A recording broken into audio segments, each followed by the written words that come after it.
Okay बिस्मिल्लाहिर्रहमानिर्रहीम। आज के second I welcome students again, and we were talking about the packet switching versus the circuit switching, because the ideal behavior जो हम चाहते हैं किसी भी नेटवर्क में, that is the circuit switching. It allows not only smooth transmission, but also it allows us to assign guarantees to the communication or the information contents. Whereas in packet switching, it is not easily possible to assign such criteria on the communication or the performance of the network.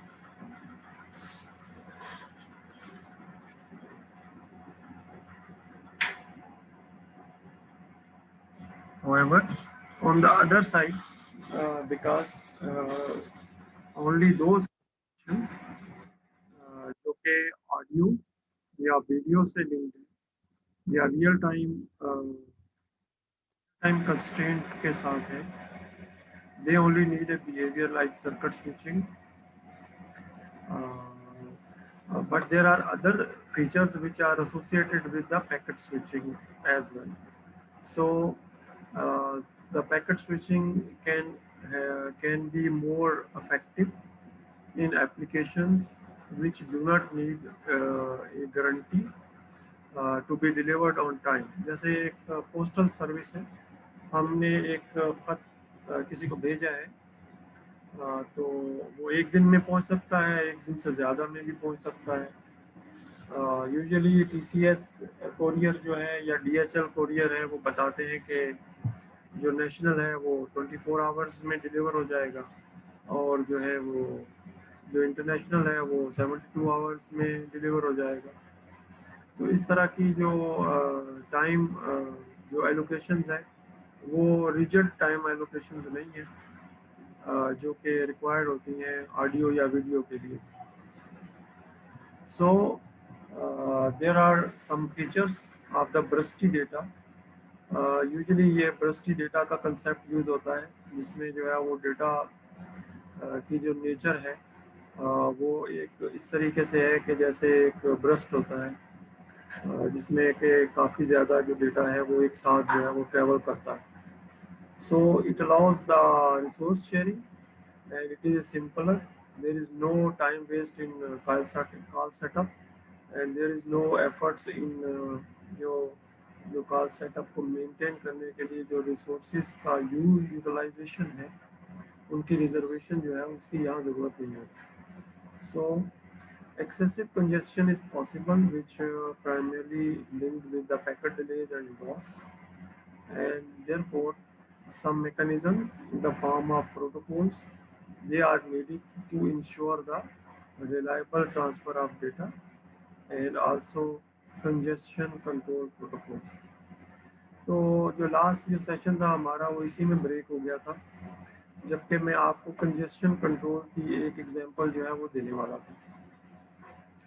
जो normal switches होते हैं उनके अंदर एक configuration होती है जिसमें एक थ्रेशोल्ड होती है कि अगर कंजेशन जो है वो उस थ्रेशोल्ड से ऊपर चली जाती है तो स्विच जो है वो कुछ देर के लिए अपना जो फंक्शन है, यानी जो स्विचिंग का फंक्शन है, उसको हाल्ट कर लेता है.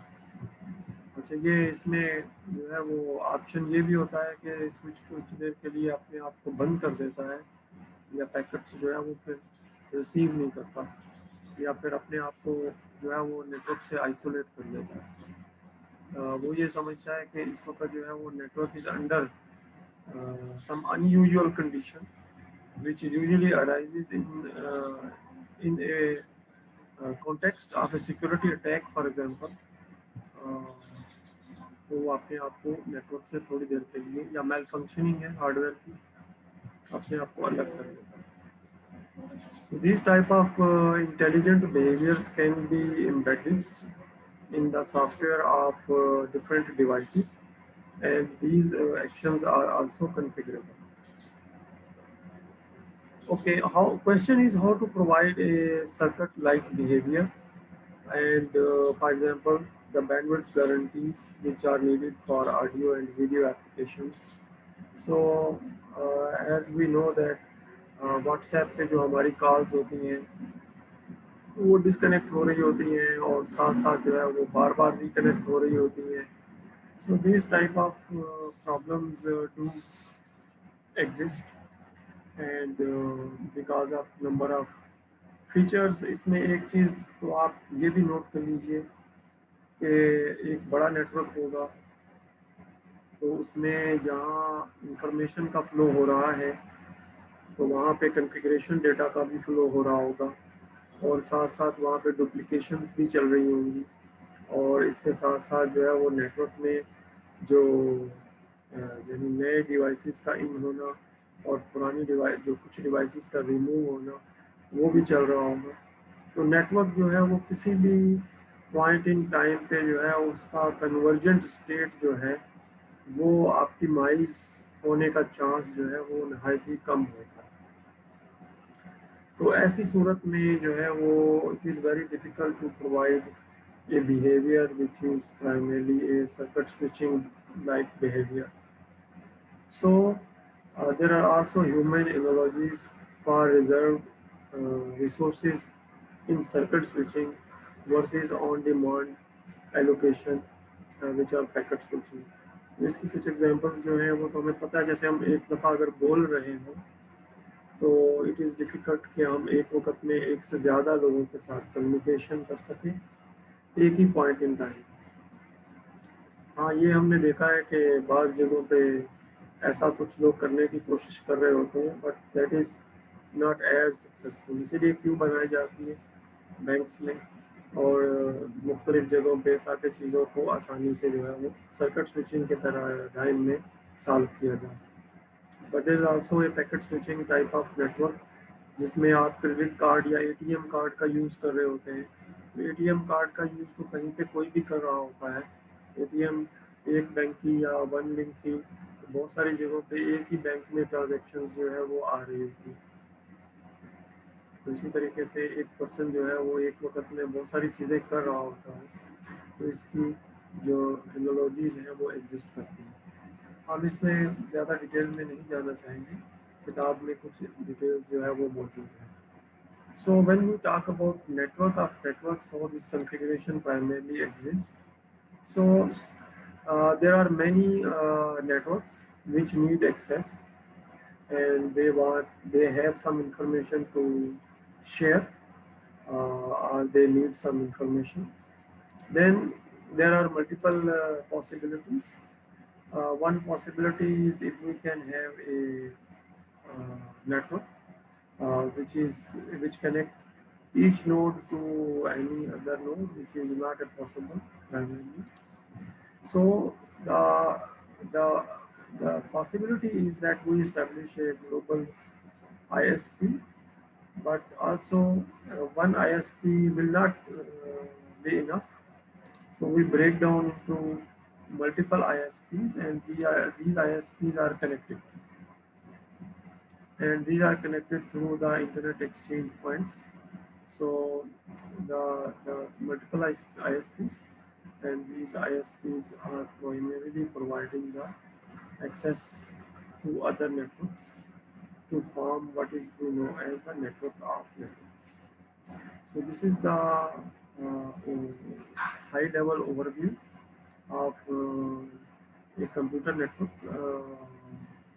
for to support the end users. There are also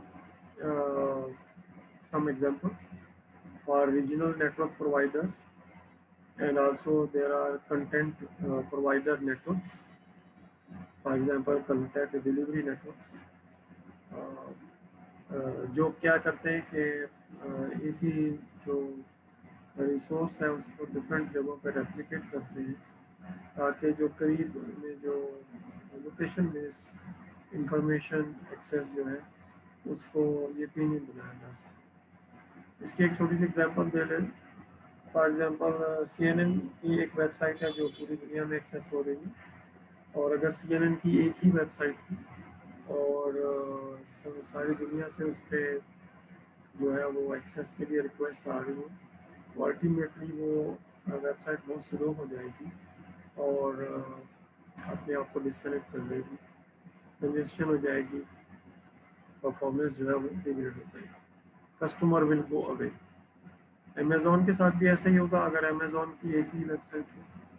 So what they did, they primarily distribute their services over the whole internet so that the location based access to the nearest resource is maintained, and so their business cannot be affected due to the large number of requests.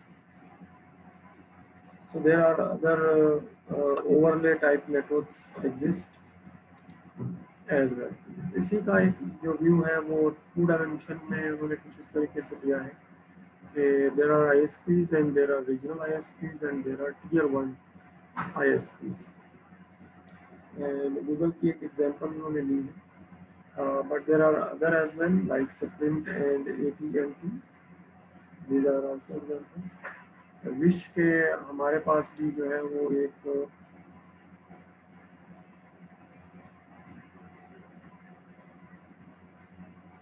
Okay पहले तो मैं इस question से पहले मैं एक छोटा सा रिक्वेस्ट करना चाहूँगा कि आप अपना जो नेम है वो चेंज कर लें ताकि हमें पता चल जाए कि कौन क्वेश्चन कर रहा है। सवाल ये है कि लोड बैलेंसर किस जगह पे जो है वो आएगा। थोड़ा सा आपके क्वेश्चन की जो नेचर है थोड़ी डिफरेंट है। अगर हम लोड बैलेंसर की बात करें तो आम तौर पे जो लोड बैलेंसर है उसमें सॉफ्टवेयर और हार्डवेयर दोनों तरह के लोड बैलेंसर आते हैं और इनकी इम्प्लीमेंटेशन बिजनेस एनवायरनमेंट में होती है। और ये बिजनेस एनवायरनमेंट जो है यूजुअली जो है ये बैंकिंग एनवायरनमेंट के और ऐसी एनवायरनमेंट जिसमें जो है वो बिजनेस एक्टिविटीज़ हो रही हों वहाँ पे इसकी इम्प्लीमेंटेशन होती है। अब जो लोड बैलेंसर का हमारा एक्सपीरियंस है वो एक रीजनल या यूँ समझिए एक लोकल या प्राइवेट कंपनी तक है, इससे ज़्यादा का नहीं है। अब अपर लेवल पे जो लोड बैलेंसिंग है वो कैसे हो रही है इसका मुझे आइडिया नहीं है, लेकिन इसको थोड़ा सा मैं एक्सप्लेन इस अंदाज में कर सकता हूँ क्योंकि आपने ये सवाल किया है। तो जो बैलेंसर है प्राइमरली उसके आगे आपके एक फॉर्म है, वेब फॉर्म कह दें आप इसको।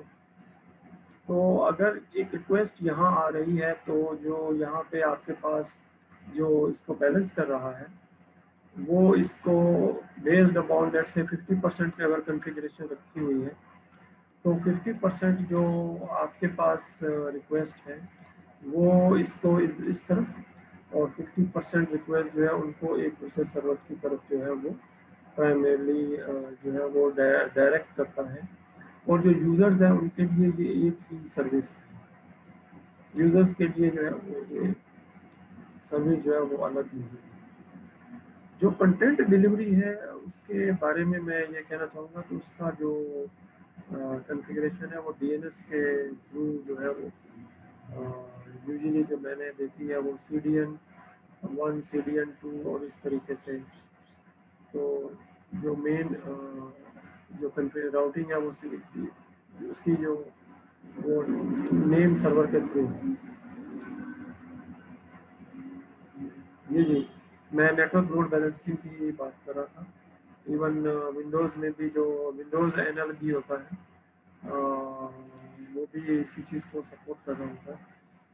तो अगर मेरा सवाल आपसे ये हो कि जो है वो अमेज़ॉन जो है उसने अपने पास एक लोड बैलेंसर लगाया हुआ है और जो है अमेज़ॉन अगर इस जगह पे या गूगल इस जगह पे मौजूद है तो पहले जो रिक्वेस्ट है वो गूगल के पास आती है। हर एक की रिक्वेस्ट पहले किसी ना किसी तरीके से गूगल के पास आती है और फिर जो है वो क्या कहते हैं वहाँ से वो उसको क्या कहते हैं बताता है कि भाई आपका जो करीब करीब जो लोकेशन है वो ये है, तो आप जो है वो इस लोकेशन को एक्सेस करो। तो वो उस लोकेशन को एक्सेस करना स्टार्ट कर देता है। ठीक है, कंसेप्ट वही है, कंसेप्ट वही है, लेकिन अगर आप इसको डीएनएस के थ्रू अगर आप इसको करेंगे तो उसको जो है वो जो लोड बैलेंसर है उसको पूछने की ज़रूरत नहीं पड़ेगी। डीएनएस का आंसर उसको बताएगा कि आपके करीब करीब जो सर्विस है वो ये है, और आप उसको एक्सेस करना शुरू कर दें और ये जो क्यूरीज हैं ये डाई डाउन हो जाएंगी, यानी ये ना होने के बाद या नहीं होगी।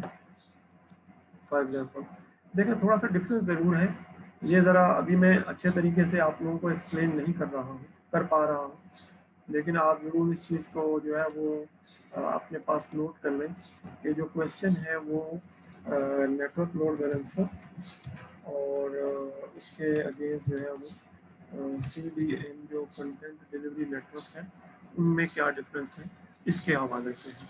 तो मैं ये बता रहा था कि जो CDN है उनका जो सेटअप है वो नेम सर्वर्स के थ्रू प्राइमरली है, जबकि नेटवर्क लोड बैलेंसेस जो है वो हार्डवेयर और सॉफ्टवेयर दोनों सूरतों में हो सकते हैं, और यूजुअली इनका जो सेटअप है वो लोअर लेवल लेयर के ऊपर है, जबकि नेम सर्वर जो है आपको पता है कि एप्लीकेशन लेयर के ऊपर होता है, जबकि जो लोड बैलेंसर्स हैं उनकी इम्प्लीमेंटेशन जो है वो लोअर लेयर के ऊपर, जैसे हम मैक एड्रेसेस हैं और जो IP एड्रेसेस हैं मैक एड्रेसेस लेवल पे है।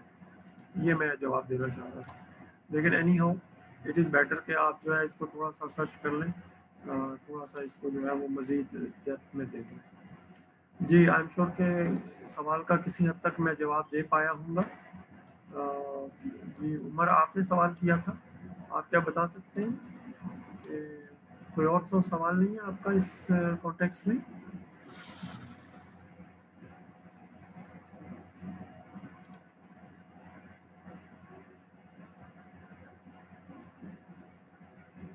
ओके, अब आपने जो सवाल पूछा है उमर ने, वो SDN से रिलेटेड है। उमर SDN जो है वो अब एक डिफरेंट एरिया आपने थोड़ा सा जो है वो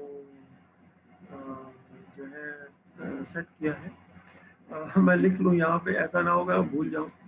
तो जो है वो हम कंटेंट डिलीवरी नेटवर्क की बात कर रहे थे और दरमियान में नेटवर्क लोड बैलेंसर की बात हुई, और अब आप जो है वो SDN की बात कर रहे हैं।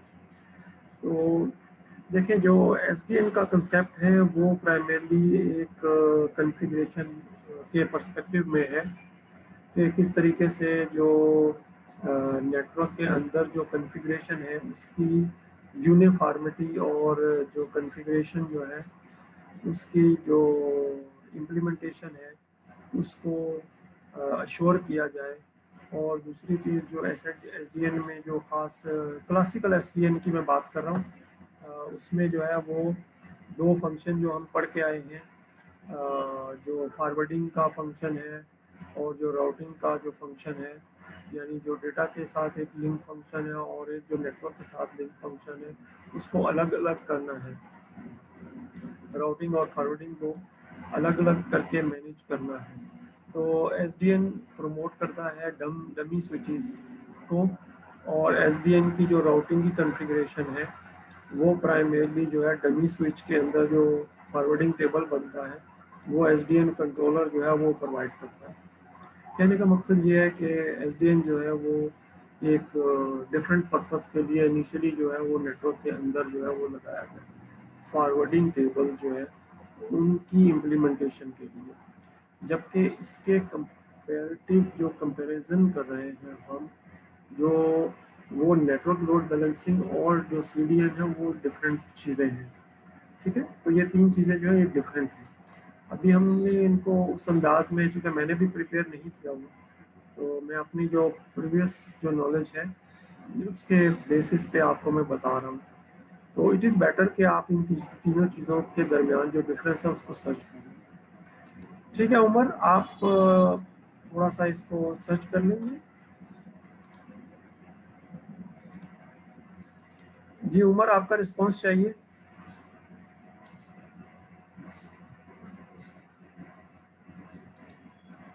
Okay, thank you very much. तो चूँकि ये एरिया काफ़ी रैपिड एडवांसमेंट्स इसमें हुई हैं, तो बहुत सारी चीज़ों को एक वक्त में कवर करना जो है वो इतना आसान नहीं है। एनी हो, अभी हम सिर्फ इंट्रोडक्टरी लेवल पे हैं। तो जो है वो टीयर 1 ISP स्प्रिंट जो है उसके जो डिफरेंट लिंक्स हैं उनको किताब में जो है वो शो किया गया है। और इसमें जो है वो point of presence, to and from backbone, और इसी तरीके से टू फ्रॉम कस्टमर्स। तो इसके अंदर जो है वो एक जो है वो पॉइंट ऑफ का प्राइमरली जो कंसेप्ट है वो इम्प्लीमेंट किया गया है। जब हम इन चीज़ों को मज़ीद डिटेल में जानेंगे तो उनकी जो प्राइमरली वहाँ पे हम फिर ज़्यादा डिटेल में। So the delays, losses and throughputs in networks, ये परफॉर्मेंस मेजर्स हैं नेटवर्क की, इनके बारे में भी जानने की ज़रूरत है। तो सबसे पहले जो है वो how do loss and delay occur, because the routers they queue packets and save, store and forward those packets to some delay occurs on the routers as well. अगर राउटर को थोड़ी देर के लिए हटा दें और एक सोर्स और डेस्टिनेशन को आपस में कनेक्ट कर दें, then there will be no delay and there is only the time taken by the packet to propagate from one source to the destination. ये वाला केस बन जाएगा, यानी एक सोर्स है और एक डेस्टिनेशन है and they are connected through a wire. जैसे माउस है और माउस या कीबोर्ड कनेक्टेड है आपके पीसी या लैपटॉप के साथ, तो ये जैसे ही आपने की प्रेस की, वो की फ़ौरन जो है उसका इंफॉर्मेशन जो है वो वहाँ आगे रिसीव हो। सपोज कि there is no delay, so whenever the information is handed over to the transmitter and the receiver receives it. So the time taken by uh, this event or this communication of packet from one point to another point is just a propagation delay. But whenever there is a one or more routers between source and destination, then there's also some delay which is occur inside the router as well. इस चीज़ का थोड़ा सा mathematics जो है वो यहाँ इस section में बताया गया।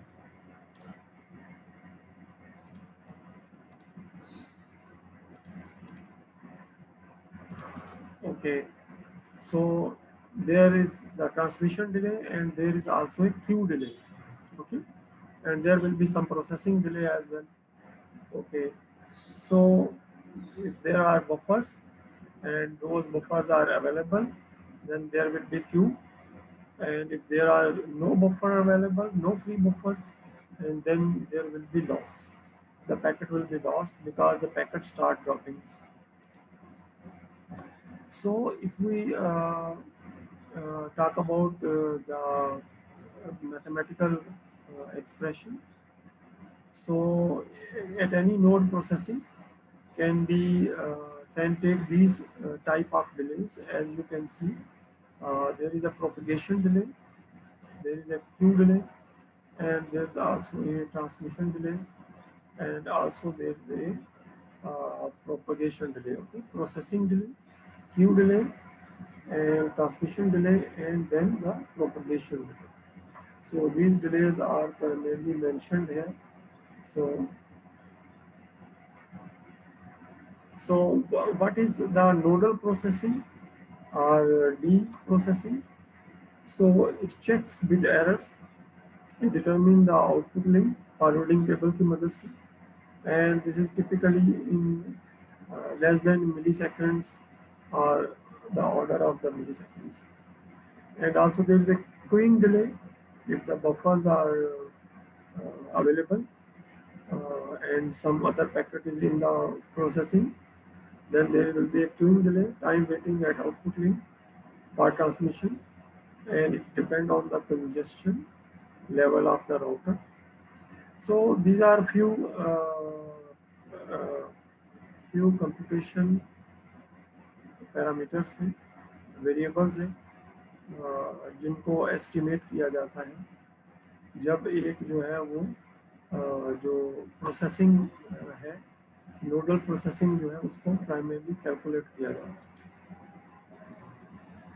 Also there is a transmission delay because L bits has to travel over a link R, and there is also a propagation delay because there is a length which is associated with the physical link.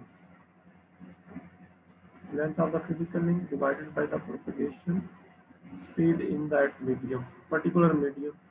Copper भी हो सकता है, air भी हो सकता है, और इसी तरीके से वाटर भी हो सकता है.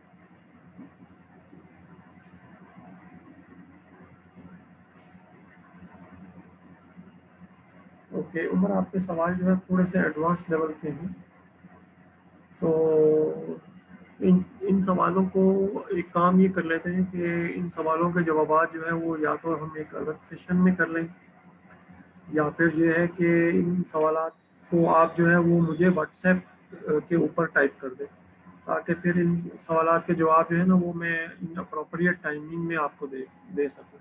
जैसे आपने नेटवर्क फ्लो वर्चुअलाइजेशन और पॉलिसी चार्जिंग रूल्स फंक्शंस की बात की है ना, तो ये चीज़ें जो हैं ये हम ज़रूर डिस्कस करेंगे, क्योंकि ये भी जो नेटवर्किंग है उसके अंदर मौजूद है और फीचर्स हैं. लेकिन मैं चाहूँगा कि अभी हम इन चीज़ों को डिस्कस कर लें, क्योंकि इन चीज़ों को स्पेसिफिकली मैंने जो है वो नेटवर्क फ्लो वर्चुअलाइजेशन और पॉलिसी चार्जिंग रूल्स जो फंक्शंस हैं इनको अभी मैंने स्पेसिफिकली इस पर्टिकुलर जो टॉपिक है इसके लिए प्रिपेयर नहीं किया है. लेकिन anyhow, these things are because part of the advance computer networks, तो हम इनको किसी न किसी स्टेज पे ज़रूर डिस्कस करेंगे. तो आपके ये जो क्वेश्चन हैं इनको मैं वर्कआउट करके आपका जो व्हाट्सएप ग्रुप है उस पर पोस्ट कर दूँगा. ठीक है, तो do not worry about them, I will answer them इंशाल्लाह इन ड्यू टाइम.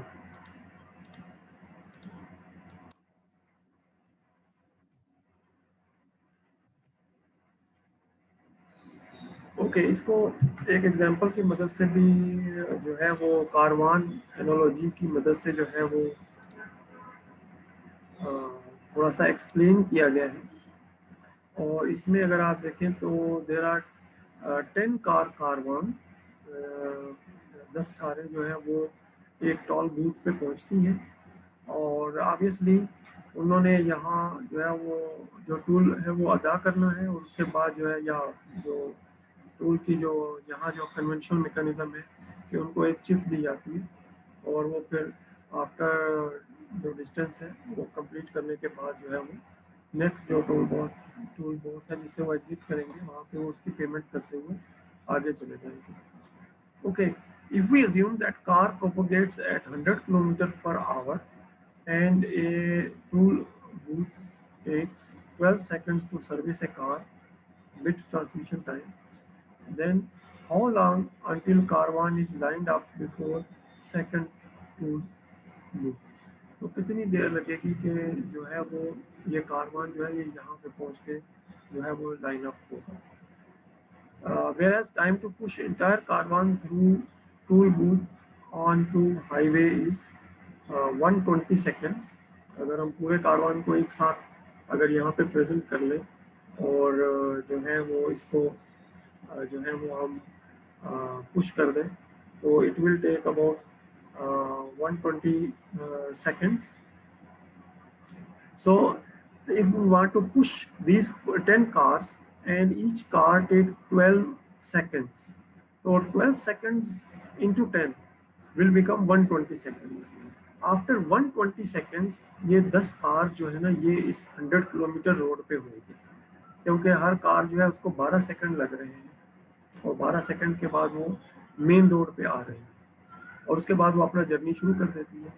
और ऑब्वियसली वो क्योंकि 100 km/h है, तो 1 आवर के बाद वो यहाँ पे पहुँच के दोबारा से लाइन अप होना शुरू हो जाएंगे, और फिर दोबारा से उनको क्या है 12 सेकंड का टाइम टूल बूथ पे हर एक कार को लगेगा और उसके बाद फिर वो आगे 100 किलोमीटर के लिए जाना शुरू कर देंगे। तो once all cars are on the road, यानी मोटरवे पे अगर वो on the road, then it take 1 hour to reach to the second road.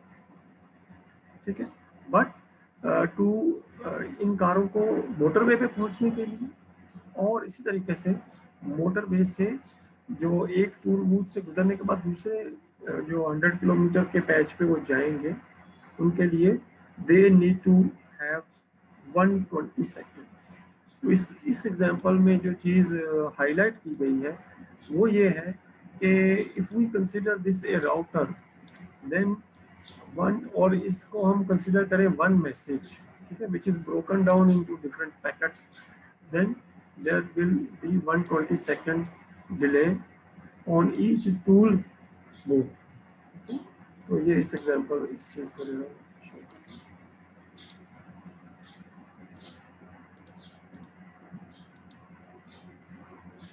Okay, suppose cars no propagate at 1000 kilometres per hour, यानी अब अगर उनकी जो स्पीड है उसको 10 टाइम्स जो है वो इंक्रीज कर देते हैं, तो उस सूरत में क्या होगा? उस सूरत में ये होगा कि and suppose toll booth no takes 1 minute to service a car, और इसी तरीके से उसका टाइम जो सर्विस है उसका टाइम भी अगर बढ़ा दें, it will take 1 minute, and similarly the cars velocity is no 1000 kilometre per hour. तो इसका मतलब ये हुआ कि 100 किलोमीटर्स जो है ये तो टाइम के बहुत थोड़े हिस्से में ये कंप्लीट कर लेंगे, तकरीबन 6 मिनट्स में। Okay, so and so will cars arrive to second booth before all cars serviced at the first booth. तो यहाँ से एक कार जो है वो यहाँ पे आती है 1 मिनट के बाद, तो इन तमाम जो कारें हैं 10 कारें हैं, इनको 10 मिनट लगेंगे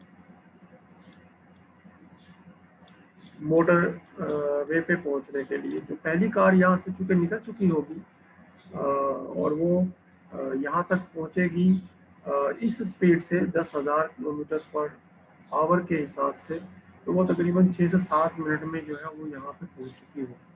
तो इनका आंसर भी यही है, तकरीबन yes, in 7 minutes first car arrives at second booth, there 3 cars still at the first booth. जब पहली कार जो है वो सेकंड बोर्ड पे पहुंचेगी तो अभी भी 3 कारें जो है वो पीछे मौजूद होंगी। तो ये जो है ये एग्जांपल शो करती है कि अगर राउटर जो है वो उसकी प्रोसेसिंग जो है वो बहुत स्लो हो, तो स्लो होने की सूरत में क्या होगा कि जो जो पैकेट्स हैं उनका ट्रैवल टाइम बढ़ जाएगा, ट्रैवल टाइम बढ़ जाएगा।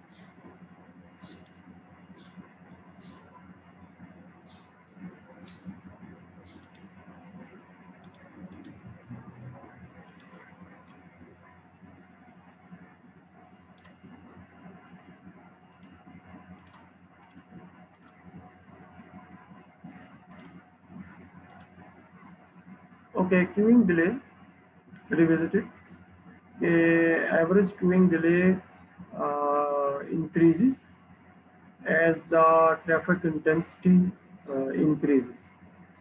ये एक जो है वो रिलेशनशिप वैसे तो हमें लीनियर नज़र आ रहा था, लेकिन ये एक्सपोनेंशियल रिलेशन है, जिसमें अगर आप देखें कि ये इसने एनालॉजी दी है कि अगर आप ये देखें कि अगर ये रेशो जो है ये 0 है, so we have no congestion on the road. लेकिन अगर ये जो रेशो है ये 1 से बढ़ जाती है, तो उस सूरत में क्या होगा कि we have a lot of congestion on the link, on the communication. So this is one way of quantifying the queuing delay and its effect on the transfer of information। जो information का जो communication है through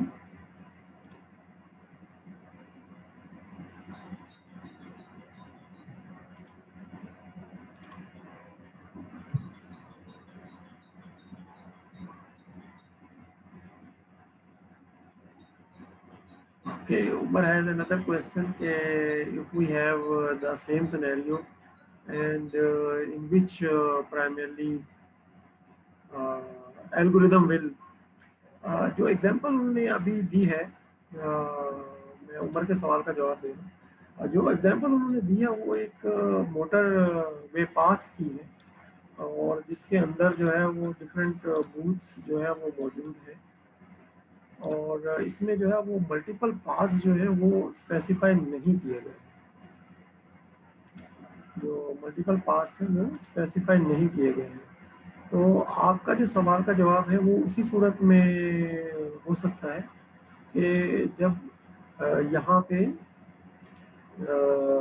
जो है वो multiple path जो है वो दिए गए जो आपने उसमें ऑप्शन दिया है वो आई एस और MPLS का है और आप ये कहना चाह रहे हैं कि वो किस तरीके से इस कंजेशन को जो है वो टैकल करते हैं तो ऑब्वियसली मेरे पास इस वक्त इन सवालात का जवाब नहीं है अगर आप MPLS के बारे में या IS के बारे में तो जो हमारे टॉपिक्स जब हम राउटिंग टेबल और उसकी फॉर्मेशन को पढ़ रहे होंगे और जो नेटवर्क कॉन्फ़िगरेशन है उसको देख रहे होंगे ये टॉपिक्स उस वक्त आएंगे उस वक्त हम इनका एक अच्छे अंदाज में आपको जवाब दे सकेंगे ठीक है IS तो आपको पता है ना बेसिक इंटर जो राउटिंग की बात हो रही है ओके देन जी Sir, कुछ बोलना चाह रहे हैं बेटा बोले sir, I will just wanted to just say something like because most of the time we are using MPLS, so I guess MPLS is the best way to actually to just do the load balancing and everything that Umar has just like have asked. It is the best protocol.